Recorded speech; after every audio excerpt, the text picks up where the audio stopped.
Praise the lord. ఈరోజు దేవుని వాక్యము. కాబట్టి మీరు జరగబో వీటి నెలను తప్పించుకొని మనుష్య కుమారుని ఎదుట నిలబడుటకు శక్తి గలవారగునట్లు ఎల్లప్పుడూ ప్రార్థన చేయుచు మెలకువగా ఉండుడి అని చెప్పెను. లూకాసు వార్త 21వ అధ్యాయము 36వ వచనము. ప్రజలారా, మన ప్రభువైన యేసుక్రీస్తు ఈ లోకంలో ఆయన యొక్క రెండవ రాకడను గూర్చి, దేవుని యొక్క ఉగ్రత దినమును గూర్చి, అలాగుననే ఈ భూమి యొక్క అంతమును గూర్చి చెప్పెను. అయితే ప్రభువు అంటున్నాడు, వీటన్నిటిని మీరు తప్పించుకోవాలంటే మనుష్య కుమారుడు ఈ లోకమునకు వచ్చినప్పుడు మీరు ఆయన ఎదుట అనగా ప్రభువు ఎదుట నిలవబడుటకు నిర్దోషులుగా నిష్కలంకులుగా ఉండునట్లు శక్తి గలవారగునట్లు మీరు ఎల్లప్పుడూ ప్రార్థన చేయుచు మెలకువగా ఉండుడి అని. ప్రజలారా, దేవుని దినము భూమి అందంట నివసించు వారందరి మీద అకస్మాత్తుగా వచ్చును. ఎప్పుడు ప్రభువు వచ్చునో, ఎప్పుడు పరలోకమునకు ఎత్తబడుదుమో మనకు తెలియదు. కానీ ఖచ్చితంగా ఆయన వచ్చి మనల్ని తీసుకుని వెళ్ళును. అందుకు మనకు కొన్ని అర్హతలు ఉండవలెను. పరిశుద్ధులుగా జీవించుచుండవలెను. ఎందుకనగా మనము వెళ్ళునది దేవుని నివాస స్థానమైన పరలోక రాజ్యము. అక్కడ పాపమునకు ఎంత మాత్రము చోటు లేదు.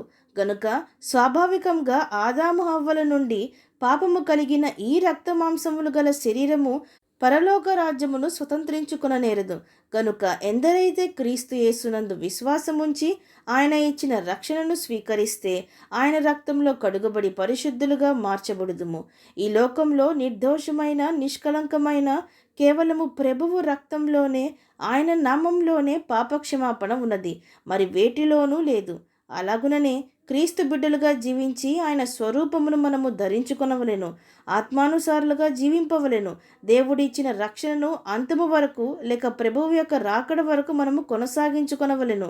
మన స్వభావము మన బ్రతుకులను మార్చుకుని క్రీస్తు కొరకు నిస్వార్థమైన భక్తిని, నిజమైన ప్రేమను మనము కలిగి ఉంటే, నీతిగా యథార్థులుగా జీవించి ఉంటే, చివరి వరకు ప్రభువునందు విశ్వాసం ఉంచి ఎన్ని ఎత్తులు లోతులు కష్టాలు నష్టాలు ఎదురైనా పిలిచిన దేవుడు నమ్మదగిన దేవుడు, ఆయన ప్రేమించే దేవుడు, రక్షించే దేవుడు అని విశ్వసించి జీవిస్తే మనం ప్రభువు వచ్చినప్పుడు ఎత్తబడుదుము. అయితే ఇట్టివి చేయాలంటే మనకు శక్తి కావలెను. అట్టి శక్తి, అట్టి ధైర్యము ప్రార్థన వల్లనే, దేవుని వాక్యం వల్లనే మనకు కలుగును. మనలో అనేక మందిమి పై ప్రార్థనలు, శక్తి లేని ప్రార్థనలు చేస్తున్నాం.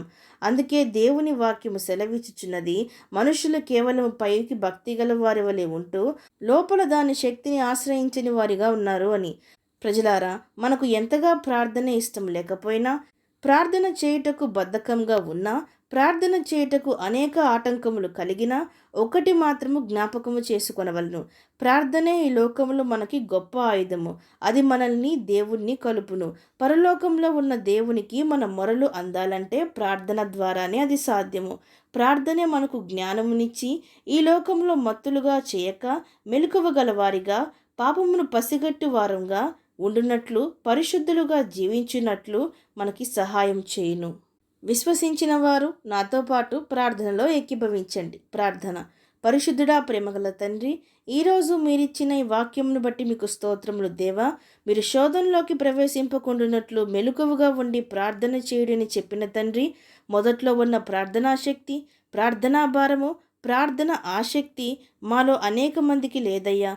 తండ్రి, మేము పోగొట్టుకున్న ప్రార్థనా జీవితమును, రక్షణ ఆనందమును, ప్రార్థన ఆత్మను మాకు దయచేయమని వేడుకుంటూ, మెలకువగా ఉండుటకు, మీరు వచ్చినప్పుడు ఎత్తబడే సంఘంలో మేము ఉండుటకు మా ప్రతి ఒక్కరికి సహాయము దయచేయమని ప్రార్థిస్తూ, సమస్త మహిమాగంతులు మీకే చెల్లిస్తూ ప్రభువైన యేసుక్రీస్తు నామం పేరట అడిగి వేడుకొంచున్నాం పరమ తండ్రి. ఆమేన్.